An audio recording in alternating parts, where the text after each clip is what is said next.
오늘은 부활 제3주일입니다. 복음에서는 부활하신 예수님 소식을 전해줍니다.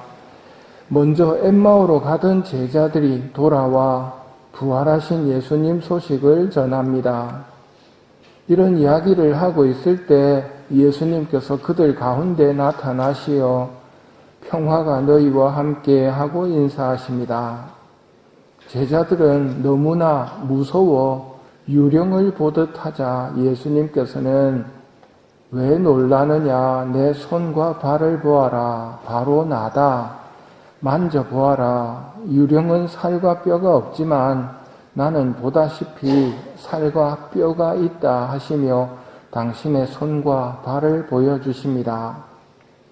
믿는데 더딘 인간임을 잘 알고 계신 예수님께서는 그들을 계속 다그치지 않으시고 구운 물고기 한 토막을 그들 앞에서 잡수십니다.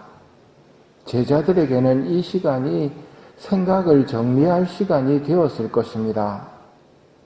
그리고 예수님께서는 그들의 마음을 열어주시어 성경을 깨닫게 해주십니다. 그리고 성경에 기록된 대로 그리스도는 고난을 겪고 사흘 만에 죽은 이들 가운데서 다시 살아나야 한다. 그리고 죄의 용서를 위한 회개가 모든 민족들에게 선포되어야 한다. 너희는 이 일의 증인이다 하시며 이들의 사명을 일깨워 주십니다.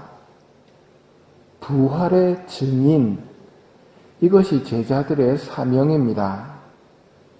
첫째 독서인 사도행전에서는 베드로가 부활의 증인으로서의 사명을 수행하는 모습을 들려줍니다. 베드로는 백성들에게 예수님 재판 때의 일을 상기시키며 여러분은 거룩하신 분을 배척하고 살인자를 풀어달라고 청했습니다. 그렇게 여러분은 생명의 영도자를 죽였습니다.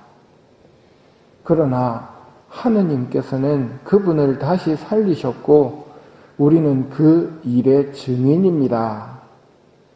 그러므로 회개하고 하느님께 돌아와 여러분의 죄가 지워지게 하십시오 하고 권고합니다. 부활을 믿고 영원한 삶을 믿는다면 사는 모습이 달라져야 합니다.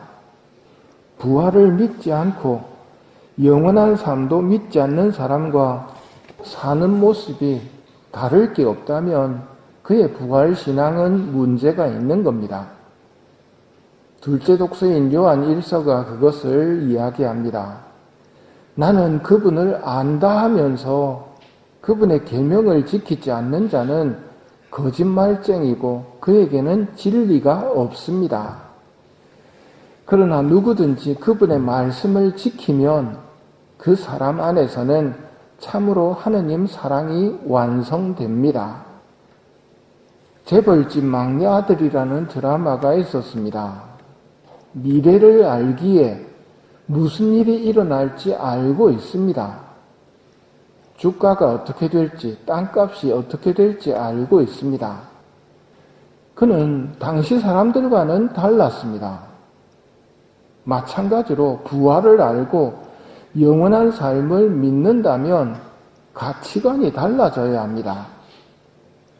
영원한 세상에서는 은도 금도 가치가 없으며 믿음과 희망과 사랑 같은 덕들이 가치가 있고 기도와 자선과 단식 같은 것들이 보물이 됩니다.